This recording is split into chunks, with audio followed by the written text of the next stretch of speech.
Hello. So today we're talking about plus size tummy tucks. This is a relatively new patient-generated term that really refers to procedures that have been around for a very long time, but it really focuses on procedures on patients who have a higher body mass index. And body mass index is a reference to a ratio of a patient's height and their weight. After patients have undergone a plus-size tummy tuck, they feel they have much more energy and they're able to exercise and lead a much healthier lifestyle. They are thankful that a practice treated them with respect and did not just dismiss them because their body mass index or weight was simply higher. And they're thankful for the curves that we've achieved for them. What I often hear is a renewed sense of confidence. Patients who have healed from their plus size tummy tuck come back to the office with a lot more energy and confidence. You see it in their posture. You see it in their overall presentation of themselves. They're smiling. They just feel good. It's almost like a new charge on life. And that's really invigorating for us, not just for me as a surgeon, but my team to see that we're having this positive impact on patients. So one patient comes to mind. Obviously, I can't mention their name, but for the podcast, we'll just call her Jane. And Miss Jane Doe presented to us. And I remember her walking into the office. She, the posture and her overall feeling, she was very tenuous about asking about a plus size tummy tuck. And of course, it's not a one size fits all. We have to do a formal consultation and a physical exam to determine whether a patient is healthy enough for this surgery, whether they're actually a good candidate for this. And then we have to determine what we can achieve and what's safe to do. But after we did the consultation and we developed a plan, she felt hopeful. And she was very thankful. She hadn't made the decision to proceed yet. But as an aesthetic plastic surgery practice, she was thankful not just to me, but to my entire team that we took her seriously. She told us that she had been to other practices throughout the country, including Texas, and she felt that she was just dismissed because she had a higher body mass index. She was a heavier patient. I specifically remember her telling me that because she didn't look like the Barbie doll walking into the plastic surgery office, she really felt dismissed by a lot of other places. And she wanted to thank us profusely that we treated her with respect. And that feedback meant a lot to us, that we gave her some hope. Now, she did decide to proceed with surgery, and she did very well with her surgery. And after surgery, it's almost like we gave her a new lease on life. I mean, she came back in. This was a whole different person walking in to the office after she's healed. She had a lot of energy. Her posture was better. She was glowing with positivity. It's almost like we recharged her with confidence. And with the removal of 15 pounds of tissue from her torso, she was now able to, she was cleared. She was all healed. She was able to now exercise and get on a treadmill and move forward in her healthy lifestyle. So the plus size tummy tuck for her was the first quantum leap forward. It wasn't the end all solution, but it was a first huge step forward for her to lead a healthy lifestyle. This is what it's all about for us as an aesthetic plastic surgery team, is we're making a difference in people's lives. And that's one of the reasons why I love helping patients with plus size procedures when we can, because we make a difference in their lives and we get that immediate positive feedback. So a lot of plastic surgeons out there will say that if your BMI is above 30 or 31, you're not a candidate for a tummy tuck. And they're not being rude or they're not being mean. Here's the reason why there's that cutoff. There are many studies out there that show that when your body mass index is higher than 30, 31, 32, as it goes higher, you are at increased risk for healing problems. This could be incisions opening up, tissue necrosis, fluid collections, infections, and the list of complications go on and on. So clearly, treating patients that have more weight, more body mass index, the risk goes up. And those are the facts. That's what the literature shows. Now, in my experience, at least 50% of my practice is post-weight loss contouring. So I treat patients with head-to-toe procedures who have lost 100, 200, 300 pounds of weight, either through bariatric or weight loss surgery or through lifestyle diet modifications, a combination of those two. But I've garnered a lot of experience for the past 16, 17 years where patients may have lost 150 pounds, but their BMI is still high. It's still 38, maybe 40. Even though they've lost 100, 150 pounds, they've plateaued. And so we've modified and honed our techniques to offer some solutions for patients that are having excess skin and fat that they simply can't move forward. And so we've kind of developed our technique over time to provide options such as a plus size tummy tuck on patients that have a higher body mass index. The reason why we don't just say no to someone because their body mass index may be higher is because some patients carry their weight differently. So there is no typical body shape. And I'll give you an example. There's some patients that have a lot of weight in their thighs and buttocks. So the body mass index, the excess obesity or fat content is really centralized in their buttock or their thighs. It's not in their tummy. So in which case I may be able to do a tummy tuck.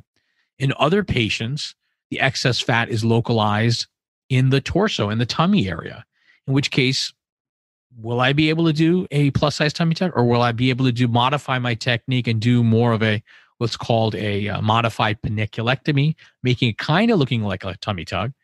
Again, there's some nuances and technical things that I'm modified depending on what anatomy a patient has. So there's no one size fits all. The common themes for patients that present for plus size tummy tucks is they want that heaviness in their tummy gone, and they would like to restore some curves if possible. And sometimes we can do simultaneous liposuction with these procedures, and sometimes I choose not to. And again, it depends on my evaluation, and I apply my experience to see what we can do and what we can't do safely for the patient. We do see plus size patients wanting a lot of procedures in one setting. They want the tummy tuck, they want lipo, they want BBL, which is buttock sculpting with 360 lipo. And I think we have to educate patients that they are at higher risk given their higher body mass index, and sometimes less is more. We're quite cognizant of the increased risks. And so I will oftentimes break down procedures into smaller procedures, but that's a decision that I make based on my evaluation of their health status and their exam. Again, number one is safety, patient safety. And so we recognize that plus size procedures can be higher risk, and we do everything humanly possible to try to minimize those risks. So sometimes less is more. It's very important for these patients to remember that despite what we do to try to minimize those risks, these are still higher risk procedures. And they are complex procedures. This is not a simple tummy tuck that typically takes me 2 hours, 2.5 hours to do. Sometimes plus size tummy tucks can take 3, 4, 5 hours for me to do. And so they're much more complicated. And we prepare the patient for that. And they need to understand that this is a higher risk procedure. Part of my evaluation of the patient is looking at their overall health status. So if they're smoking, they have poorly controlled diabetes or other medical issues, this is not the time to proceed with elective surgery. If they're healthy overall, or the medical issues have been managed and they've been cleared to proceed with elective surgery, then it comes down to anatomy. The other patient that I would say no to is if they have way too much intra-abdominal fat. So we all carry fat in two compartments. There's extra-abdominal fat and there's intra-abdominal fat. Extra-abdominal fat is the fat that we all carry underneath our skin that we can grab. This fat, extra-abdominal fat, plastic surgery is really great at treating. We can treat that with tummy tucks. We can treat that with liposuctioning because it's the fat right underneath our skin. We all carry intra-abdominal fat, also known as visceral fat. Now, this is the fat that's way below our muscles, deep down where our organs are at. No plastic surgery procedure can treat intra-abdominal fat. And if there's excessive, way too much intra-abdominal fat, there's too much pressure on the abdominal wall. This is not a good time to proceed with surgery because the risk for complications skyrockets. And in those patients, I will then refer them to a weight loss specialist. I have one or two colleagues that I really trust that are fantastic at bariatric surgery or medical weight loss management. They need to lose weight first. The third patient that I try to say no to are patients that have unreasonable expectations. If you're starting at a body mass index of 38 or 40, and your wish picks or desired picks are patients who are body mass index of 25, that's a setup for problems. Because if the patient's expectations are wildly out of control, we are not going to have a happy patient. So incisions and scars are a part of any body contouring procedure. Now, the basic principle that I tell every single patient when we're doing a tummy tuck or any body contouring procedure, quite frankly, any surgery in plastic surgery, is that we have to accept some degree of scar to achieve that much, much better form. So it's scar for better form. That's a very basic principle that applies to almost everything we do in plastic surgery. Now, we try to hide the scars wherever and whenever possible. For instance, with a tummy tuck or a plus size tummy tuck, we try to hide that incision as low as possible, ideally hidden in the bikini line or the undergarment line. Look, we don't want our patients to be riddled with scars, so we like to hide those scars in areas that can be hidden by a bikini undergarment or an undergarment line. Now, of course, scars mature and fade with time, but it can take anywhere from 12 to 18 months for scars to mature and fade. We do all of our surgeries in our state licensed ambulatory surgery center. And what that means is our facility meets hospital grade standards for quality and safety. The standards in our state licensed ambulatory surgery center far exceed any office-based surgical facility because our operating rooms have the same degree of air filtration and infection control standards that a very good hospital does. And lastly, I need to give a shout out to my anesthesiologist, Dr. Farad. She's phenomenal.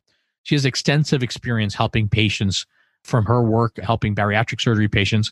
She understands the pulmonary dynamics, meaning the unique physiological needs of patients who have lost weight. And that's one of the reasons why our patients do so well after surgery is we have an anesthesiologist who has extensive experience helping post-weight loss patients. And so we work as a team to do our best to optimize outcomes and minimize the risks in these higher risk procedures. So every procedure is unique. Some plus size tummy tuck procedures can take me 3.5 hours. Some need 5 hours. Some opt to have liposuctioning of the upper waist as well as the lower waist. So it varies based on what we need to do. The total cost of the surgery includes the surgeon's professional fees, the anesthesiologist's professional fees, and the facility fees. The range is listed, I believe, in our website, but I think it's best to contact our patient consultants who can give you a more accurate range of the pricing. What I will tell you is that the pricing is a lot higher than a regular tummy tuck because, as I mentioned, a regular tummy tuck typically takes us about 2 hours, 2.5 hours. A plus size tummy tuck can take anywhere between 3 to 5 hours. And so it's very common for patients to opt for financing options, even if they have the cash. Oftentimes with interest rates being so low, hold on to your cash and you can break down your payments, which makes these procedures readily accessible to a lot of folks. So since plus size patients have difficulty finding a surgeon who would want to take them on as a patient and have the experience to do these more challenging procedures, it is very common for us to treat patients who fly in from other states. Now, prior to COVID, we were seeing patients who were flying in internationally for these procedures. And so obviously the international travel has ceased. But what we do is we first initiate a virtual consultation to at least educate the patient about the procedure, the pros and cons, and the potential risks and limitations. Now, there are some inherent limitations of a virtual consultation, and that's why I visit with the patient prior to surgery. We typically have the patient fly into Houston, ideally a day or two before surgery, so that we can revisit the procedure and the plan. And then I encourage, actually, it's required that they travel with somebody else. They need to have an adult caregiver with them at all times. And I recommend the patient stay in our area of Houston for about 10 days, at a minimum 7, but I feel more comfortable with 10 to 14 days if possible. And the reason why I picked 10 days is because it gives us a chance for the patient to follow up with us so that we can make sure their drains are coming out, they're healing well, and we're addressing any acute needs that may be necessary to be addressed in the first 7 days after surgery. I simply would not feel comfortable if a patient had a plan to fly back home 3 days after surgery. I think it's very unsafe. And remember, flying too soon after major surgery, I would say within 7 days after major surgery, some people will say 10 days of major surgery, does increase your risk for a blood clot. And so blood clot prevention is very important to us. And so we want to make sure the patient's in the Houston area for about 10 days, ideally. Longer if better. We used to recommend certain hotels in the area, but a lot of patients are actually picking Airbnbs. So they have their own home for about a week or two, and they're more comfortable there. So we have an experienced team that can help patients out of state and internationally. And we coordinate a lot of their travel logistics for them. And we try to make this as seamless as a process as possible. So first, we don't even refer to them as patient coordinators. They're patient consultants. And there's much more to it than just a name. Patient coordinators do give some basic information and they help schedule appointments. My consultants have been trained by me and my team to have a very good understanding of not just what the procedures are, but the costs, the financing alternatives, travel logistics.